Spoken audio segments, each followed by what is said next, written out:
생각만 해도 이렇게 좋거든. 주 얼굴 배울 때야 얼마나 좋으랴.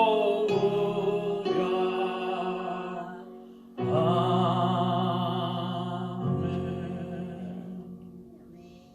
사랑하는 아들아, 사랑하는 딸아, 너희들은 나의 기쁨이요 나의 자랑이란다. 어제도 너와 함께 있고 오늘 이 순간에도 너와 함께하며 영원토록 너희들과 함께한단다. 함께하여 주신다고 말씀해 주신 하나님, 함께해 주시는 하나님과 오늘도 행복하게 살아가는 우리가 되게 하여 주옵소서. 예수님의 이름으로 기도하옵나이다. 아멘. 오늘 우리에게 주어지는 하나님의 귀한 말씀은 사도행전입니다. 13장 13절부터 보도록 하겠습니다.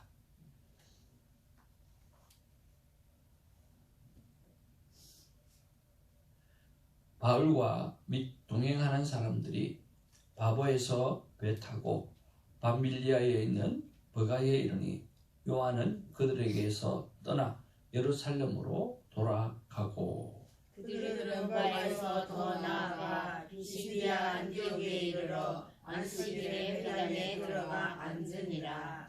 율법과 선지자의 글을 읽은 후에 회당장들이 사람을 보내어 물어 이르되, 형제들아, 만일 백성을 권할 말이 있거든 말하라 하니, 바울이 일어나 손짓하며 말하되 이스라엘 사람들과 및 하나님을 경외하는 사람들아 들으라. 이 이스라엘 백성의 하나님이 우리 조상들을 택하시고 애굽 땅에서 나가게 된 그 백성을 높여 큰 권능으로 인도하여 내사 광야에서 약 40년간 그들의 소행을 참으시고 가나안 땅 7 족속을 멸하사 그 땅을 기업으로 주시기까지 약 450년간이라.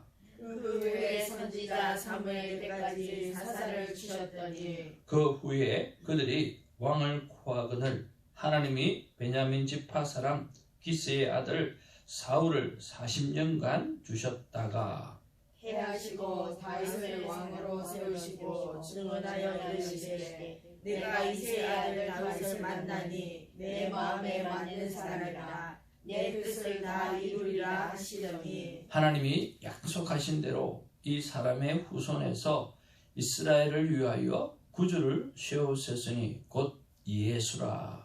그가 오시기에 앞서 요한이 먼저 회개의 세례를 이스라엘 모든 백성에게 전파하니라. 요한이 그 달려갈 길을 마칠 때에 말하되, 너희가 나를 누구로 생각하느냐? 나는 그리스도가 아니라 내 뒤에 오시는 이가 있으니 나는 그의 신발끈을 풀기도 감당하지 못하리라 하였으니, 형제들아, 아브라함의 후손과 너희 중 하나님을 경외하는 사람들아, 이 구원의 말씀을 우리에게 보내셨거늘 예루살렘에 사는 자들과 그들 관리들이 예수와 및 안식일마다 외우는 바 선지자들의 말을 알지 못하므로 예수를 정죄하여 선지자들의 말을 응하게 하였도다.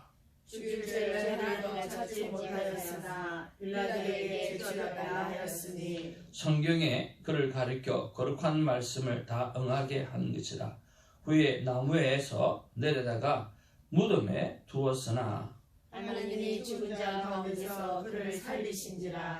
갈릴로부터 예루살렘에 함께 올라간 사람들에게 여러 날 보이셨으니 그들이 이제 백성 앞에서 그의 증인이라.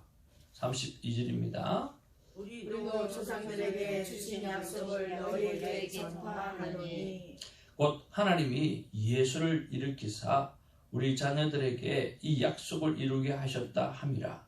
시편 2째 편에 기록한 바와 같이 너는 내 아들이라 오늘 너를 낳았다 하셨고, 또 하나님께서 죽은 자 가운데서 그를 일으키사 다시 썩음을 당하지 않게 하실 것을 가르쳐 이르시되, 내가 다윗의 거룩하고 기쁜 은사를 너희에게 주리라 하셨으며 또 다른 시편에 일렀으되 주의 거룩한 자로 썩음을 당하지 않게 하시리라 하셨느니라.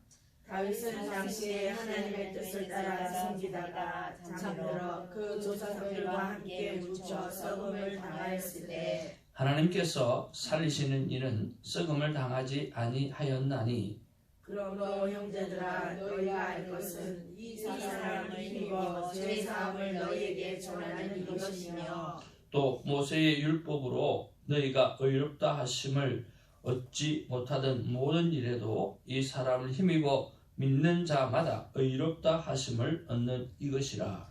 그런즉 너희는 선지자들을 통하여 말씀하신 것이 너희에게 미칠까 삼가라. 같이 봅니다. 일렀으되 보라 멸시하는 사람들아 너희는 놀라고 멸망하라. 내가 너희 때를 당하여 한 일을 행할 것이니 사람이 너희에게 일러줄지라도 도무지 믿지 못할지라 하였느니라 하니라. 아멘. 우리 앞뒤 좌우로 서로 인사 나누기를 원합니다. 반갑습니다. 사랑합니다. 오늘 말씀의 제목은 바울의 설교 말씀대로라고 하는 말씀의 제목 가지고 같이 은혜를 나누기를 원합니다. 하나님을 영화롭게 하는 삶은 복음을 내가 가두어 두는 것이 아니라 오늘 세상을 향해 흘려내어 보내는 것입니다. 그런 면에서 오늘 저와 여러분 우리의 가슴이 정말 뜨겁게 하나님의 복음을 흘려보내는 그런 아름다운 삶이 있기를 주님으로 축복을 드립니다. 바울과 바나바는 마가 요한이 선교 여행을 중단하고 오늘 예루살렘으로 떠나갔지만 선교 여행을 계속해서 이어나가고 있습니다. 그들은 바보로부터 비시디아 안디옥에 이르기까지 산을 넘고 또 해안가를 따라서 이동하면서 정말 길고 험난한 여정을 이겨내어야 했습니다.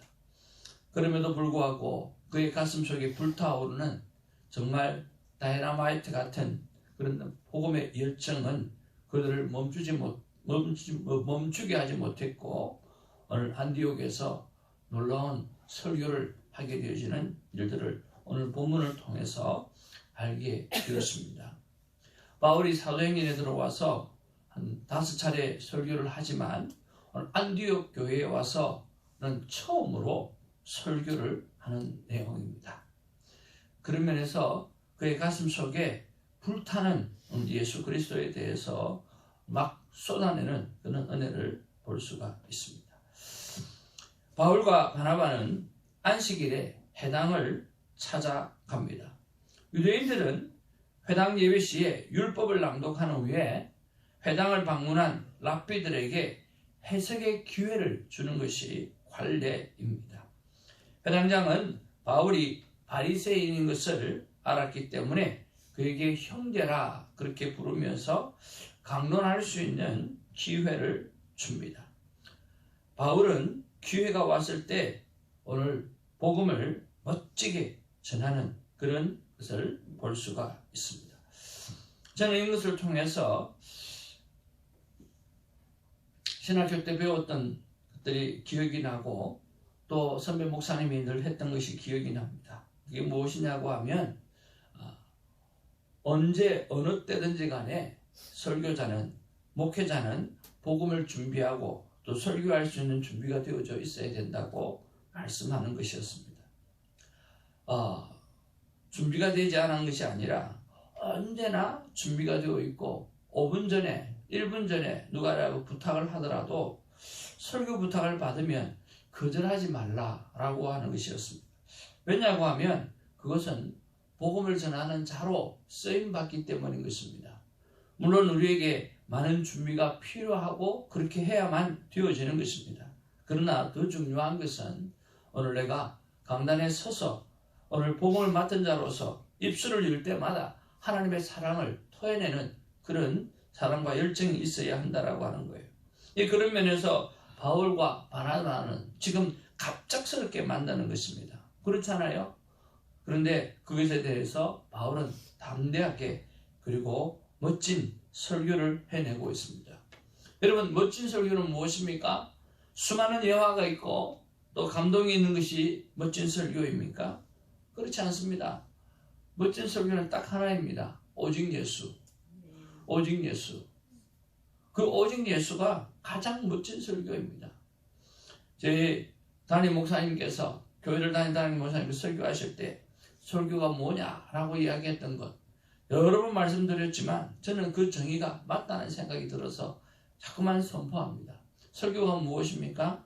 다 같이 한번 따라하겠습니다. 하나님은 내 편이다. 그게 설교라고 하는 거예요. 하나님이 평생을 살아오면서 하나님이 내 편 되어 주셨습니다. 하나님은 제 편입니다. 여러분, 하나님은 여러분의 편입니다. 하나님은 언제나 여러분 편에서 일을 하십니다. 그리고 제가 오늘 이 강단에서 설교하는 것은 다른 것이 아니라 미사여구를 쓰든지 여호와를 쓰든지 무슨 말을 하든지 간에 내 설교의 제목은 딱 하나입니다. 내 편 되어주신 하나님, 그것을 간증하는 것입니다. 여러분의 편이 되어주신 하나님을 받아들이시기를 바랍니다. 이것이 나의 설교입니다. 그렇게 말씀하셨습니다. 여러분, 그렇지 않습니까? 하나님은 누구 편입니까? 누구 편이세요? 내 편. 내 편. 하나님 내 편. 언제나 오늘도 사도 바울이 고백하는 것은 하나밖에 없습니다. 오늘 나를 위해서 십자가에 돌아가셨던 그분, 하나님이 살리셨던 그분, 그분이 나를 구원했다라고 하는 이야기입니다. 그분이 나를 살리셨고 오늘 나에게 주인 되게 해주셨고 그래서 내가 여기까지 왔다라고 말하는 것이 바울의 설교인 것입니다. 바울은 설교를 하시면서 족장들의 이야기부터 다윗에게 이르기까지 이스라엘의 역사를 그렇게 줄줄이 오늘 나타내고 있습니다. 바울은 하나님 나라의 역사는 하나님이 주도적으로 오늘 하나님의 백성을 향해서 이루어가고 있다라고 하는 것을 강조하고 있다라고 하는 것입니다. 여러분, 인생의 진정한 주인공은 누구입니까? 인생의 역사의 주인공은 누구입니까? 하나님인 것입니다. 내가 될 수가 없어요. 하나님인 것입니다. 하나님이 우리의 모든 삶의 역사를 주관하고 있습니다. 그러면서 그 하나님께서 오늘 인간의 몸으로 오셨던데 그분이 바로 예수 그리스도, 다윗의 후손으로 오신 예수님, 바로 그분이 너희들이 죽였고 오늘 너희들이 십자가에 못 박혀 죽였다고 말씀하고 있다라고 하는 거예요. 바울이 이스라엘의 역사를 먼저 소개한 다음에 하나님의 구원의 섭리가 긴 역사 속에 오늘 언약대로 이루어져 왔고 예수 그리스도를 통해서 성취되었다라고 하는 것을 강조하기 위해서 오늘 그렇게 말씀하고 있습니다. 하나님이 약속하셨던 그 메시아가 오늘 다윗의 후손을 통해서 우리에게 오시게 되어졌다라고 말씀하고 있다라고 하는 거죠. 왜 그랬을까요? 왜 바울은 오늘 족장 이야기로부터 긴 역사를, 이스라엘 역사를 그들에게 다 이야기했을까요? 왜 그랬을까요? 네? 왜 그랬을까요? 왜 한두 가지를 이야기하지 않고 이스라엘 역사를 처음부터 쫙 해서 오늘 예수 그리스도를 십자가에 죽인 것까지 다 이야기한 것을 왜 그랬을까요? 우리는 하나. 예. 이스라엘의 역사를 누가 계속해서 주관하고 있다고요? 하나님이 주관하고 있다고. 그리고 오늘 출애굽할 때 그 수많은 어려움들, 그리고 그 이스라엘의 역사 속에서 수많은 고비들, 그런 모든 고비들을 하나님께서 이스라엘 백성을 향해서 신실하게 지켜내고 왔다라고 하는 것을 오늘 그렇게 설명해 주고 있는 거죠. 오늘 이 복음이 여기까지 왔다라고 이야기하는 거예요. 그분은 바로 신실하신 하나님이라고 하는 것이죠. 여러분, 오늘 하나님께서 우리의 인생의 여정을 돌아보면 어떻습니까? 그 구비마다 하나님께서 역사해 주셨고 하나님이 간섭해 주셨고 나는 신실하지 못하지만 하나님은 신실하게 우리의 심령 가운데 역사해 주시고 우리의 삶 가운데 역사를 해 주셨지 않습니까? 예, 그런 면에서 오늘 신실하신 하나님을 믿는 우리가 오늘 신실한 하나님의 자녀로 살아가고 있는가를 한번 생각해 보면서 오늘 우리의 삶을 돌아보게 되기를 원합니다. 바울은 복음의 핵심인 예수 그리스도의 십자가 사건과 부활을 26절에서 31절에 보면 선포하고 있습니다. 이스라엘 백성에게 구원의 말씀을 보내었음에도 불구하고 그들은 예수님을 알아보지도 못했고 선지자들의 말을 깨닫지도 못해가지고 예수님을 정죄했고 결국 그들은 죄가 그분의 십자가에 못 박혀 그분을 십자가에 못 박았지만 하나님은 예수님을 죽은 자 가운데서 다시 살려 놓으셨다고 말씀하고 있습니다. 바울의 설교의 핵심은 딱 하나입니다. 바로 오직 예수. 너희들이 죽였던 그 예수가 바로 구원자, 우리가 그토록 기다렸던 메시아라고 말씀하고 있다라고 하는 것입니다. 그러면서 여러분 27절, 29절 말씀 한번 보시기를 원합니다. 27절 그리고 29절 말씀 보기를 원합니다. 27절 같이 읽겠습니다. 시작. 예루살렘에 사는 자들과 그들 관리들이 예수와 및 안식일마다 외우는 바 선지자들의 말을 알지 못하므로 예수를 정죄하여 선지자들의 말을 응하게 하였도다. 29절 성경에 그를 가르쳐 기록한 말씀을 다 응하게 한 것이라. 후에 나무에서 내려다가 무덤에 두었으나 오늘 여기 보니까 예수를 정죄하여 선지자들의 말을 응하게 하였도다. 선지자들이 그렇게 말을 많이 하였습니다. 근데 그분이 바로 예수라고 하는 사실을 그들은 깨닫지 못했다라고 하는 거예요.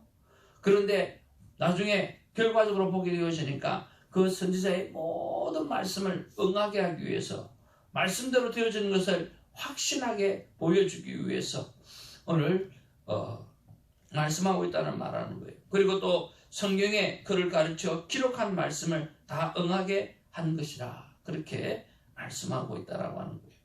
여러분 이런 말씀이 주어질 때마다 우리는 꼭 묵상해야 될 것이 있습니다. 그게 뭐냐고 하면 나는 말씀대로 살고 있는가 라고 하는 것입니다. 여러분 말씀대로 살고 있습니까? 말씀대로 살려고 하면 말씀을 기억해야 되잖아요.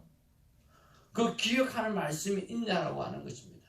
오늘 하루를 살아가면서 오늘 하나님 아침에 나에게 주신 말씀이 있는가? 만남의 말씀이 있는가? 그리고 그 말씀이 무엇인가? 라고 하는 것이 있어야 된다라고 하는 거예요. 그런 면에서 저와 여러분들이 말씀을 사모할 뿐만 아니라 정말 말씀을 열심히 묵상할 뿐만 아니라 나에게 주시는 말씀이 무엇인지를 분명히 붙잡고 그 분명히 붙잡은 그 말씀을 가지고 삶 가운데 실천해내며 살아가는 우리가 되기를 원합니다. 사랑하는 성도 여러분, 오늘 모든 것이 성경에서 말하는 대로 다 이루어지기 때문에 우리가 해야 될 일은 오늘 성경을 보는 일입니다. 성경에 보면 성경대로 다 이루어지잖아요. 그러니까 성경을 봐야 되잖아요. 공부를 해야 되잖아요. 그렇잖아요. 그래야 우리는 성경대로 되어져가는 세상 속에서 미리 준비하고 살아갈 수 있다라고 하는 것입니다. 오늘도 말씀을 주십니다. 이 말씀을 붙잡고 오늘 나에게 주신 말씀이 무엇인지를 생각해보고 그리고 식사 때마다 그냥 식사하지 마시고 하나님의 말씀이 무엇인지 하나님께서 떡으로만 살 것이 아니고 오늘 하나님의 입에서 나오는 모든 말씀으로 살 것이라고 했는데 그 말씀이 무엇인지 기억해내고 묵상하고 되새기고 순종하며 살아가는 우리가 되기를 주님으로 축복을 드립니다. 20세기 초에 살았던 로이드 존슨 목사님이 있습니다. 그 로이드 존슨 목사님은 원래는 의사였습니다. 아주 유명한 의사였습니다. 배운 것들이 아주 많았던 사람입니다. 그는 잘 나가는 의사였습니다. 부와 명예를 다 누렸던 그런 사람입니다.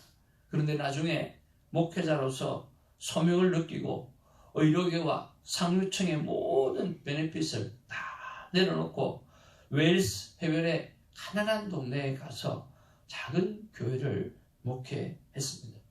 처음에는 그 사람들이 상류층에서 그리고 의사로 살았던 그 사람을 받아들이기가 그렇게 힘들었습니다.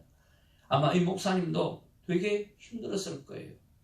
그러나 끊임없이 그 못 배운 교인들을 향해서 소중히 여기고 친구가 되어주기 위해서 그렇게 많이 노력을 했다고 합니다. 그리고 심지어는 가족으로 여기며 그렇게 살아갔다고 합니다. 그런데 그런 목사님도 영적 침체라고 하는 아주 두꺼운 책을 쓰셨어요. 그러면서 자신의 삶 가운데 영적 침체에 빠졌을 때가 그렇게 많이 있었다라고 고백하는 거예요. 사랑하는 성도 여러분, 우리는 말씀이 없으면 그 영적 침체에서 헤어나오기가 정말 쉽지가 않습니다. 하나님 앞에서 그 영적 침체에서 오늘 벗어나기 위해서 우리가 해야 될 일이 무엇인가? 그 로이든 존스 목사님은 그 책에 그렇게 기록하고 있더라고요. 그것이 무엇이냐고 하면 하나님 앞에 나오라는 거예요. 그리고 노트를 들으라는 거예요. 그리고 볼펜을 들으라는 거예요. 그리고 내가 영적 침체에 빠진 이유가 뭔지 생각나는 대로 쫙 적으라는 거예요. 내가 어느 때에, 내가 무엇 때문에, 내가 지금 이 자리에 있고 이런 위치에 있는가. 계속 생각나는 대로 적으라는 거예요. 그렇게 쭉 적고 나면 수만 가지가 나오는데 거기에 이유를 발견하게 되어진다는 거예요. 그리고 그걸 다 적고 난 다음에 하나님 앞에 올려놓고 기도하라는 거예요. 하나님, 내가 이것 때문에 지금 영적 침체에 빠졌습니다. 내가 이것 때문에 지금 허우적대고 있습니다. 나사렛 예수 그리스도의 이름으로 이것들을 물리쳐내고 내가 이 영적 침체에서 회복할 수 있도록 하나님 역사해달라고 그 기도 제목을 가지고 하나님 앞에 기도하고 나아가라고 말씀하고 있습니다. 우리는 날마다 무너지고 날마다 넘어집니다. 그런데 우리가 하는 것이 또 있습니다. 날마다 주 앞에 나오는 것들이죠. 그런데 주님 앞에 나와서 여러분 그냥 헛되게 시간 보내지 마시고 내가 언제 성령 충만하고 내가 언제 영적 침체에 빠졌는지 영적 침체에 빠진 이유가 뭔지를 잘 적어보고 그리고 그것들을 하나님 앞에 내어놓으면서 실제적으로 삶의 변화가 있는 그런 삶을 살아가는 우리가 되기를 주님의 이름으로 축복을 드립니다. 바울의 설교는 말씀대로였습니다. 말씀대로 모든 것이 이루어질 것입니다. 오늘 하나님의 마음은 어떤 것인지 우리 같이 한번 읽어보기를 원합니다. 앞을 보시고 나 하나님의 마음은 시작 나 하나님의 마음은 세상의 모든 역사는 내 인생의 모든 역사는 말씀에 기록되어 있고 말씀대로 된다. 말씀을 무시하지 말라. 하나님의 마음이 말씀을 무시당하는 그런 느낌을 하나님을 받는 것 같습니다. 오늘 저와 여러분들이 말씀이 내 삶의 주인공이 되지 않고 오늘 말씀을 너무나 등한시 여기시기 때문에 하나님께서 그런 마음을 가지시지 않나 하는 생각을 해봅니다. 말씀을 귀하게 여기고 소중히 여기고 그리고 우리가 어떤 상황 가운데 있다 할지라도 말씀을 붙잡고 일어나는 우리 모두가 되기를 주님의 이름으로 축복을 드립니다. 기도하겠습니다. 사랑과 은혜가 충만하신 아버지 고맙고 감사를 드립니다. 산 넘고 물 건너 바나바와 사울은 안디옥 교회를 갔습니다. 그리고 그에게 주어진 강론의 기회를 놓지 아니하고 그는 일사천리로 오직 예수 이스라엘의 역사를 주관하셨던 하나님 진실하신 하나님 바로 그 하나님이 바로 예수 그리스도였다라고 분명하고 확실하게 그는 선포합니다. 그뿐만 아니라 이 모든 것이 말씀대로 이루어지는 것처럼 우리가 말씀으로 돌아가야 한다고 말씀하고 있습니다. 사랑과 은혜가 충만하신 아버지 오늘 말씀을 무시하지 않고 살아가는 우리가 되게 하여 주옵소서. 말씀을 붙잡고 살아가며 말씀 때문에 행복해하고 말씀 때문에 기뻐하고 말씀 때문에 순교의 자리까지도 들어갈 수 있는 능력의 사람이 되어지게 하여 주옵소서. 로이든 존슨 목사님께서 그렇게 자신의 모든 것을 다 내려놓고 웰즈라고 하는 그 가난한 땅에 가서 목회를 하면서 자신은 다 내려놓았다고 생각했는데 모든 것을 다 섬겼다고 생각을 했는데 그의 삶 가운데 여전히 영적인 침체는 찾아오고 여전히 영적인 어려움을 만날 때마다 그는 하나님 앞에 나와서 그것이 무엇 때문인지 하나씩 다 적어보고 그리고 다시 한번 하나님의 말씀을 붙잡고 기도하며 일어났던 것을 생각해 봅니다. 우리 또한 이런 말씀을 붙잡는 은혜, 말씀을 기억하는 은혜, 말씀이 나를 회복시키는 은혜, 그 은혜를 붙잡을 수 있도록 도와주시옵소서. 감사하고 예수의 이름으로 기도하옵나이다. 아멘. 사도신경으로 우리의 믿음을 고백합니다. 전능하사 천지를 만드신 하나님 아버지를 내가 믿사오니 그의 외아들 주 예수 그리스도를 믿사오니 이는 성령을 잉태하사 본령 마리아를 낳으시고 본디오 빌라도에게 고난을 받으사 십자가에 못 박혀 죽으시고 장사한 지 사흘 만에 죽은 자와 함께 다시 살아서 하늘을 오르사 하나님 편에 앉아 계시다.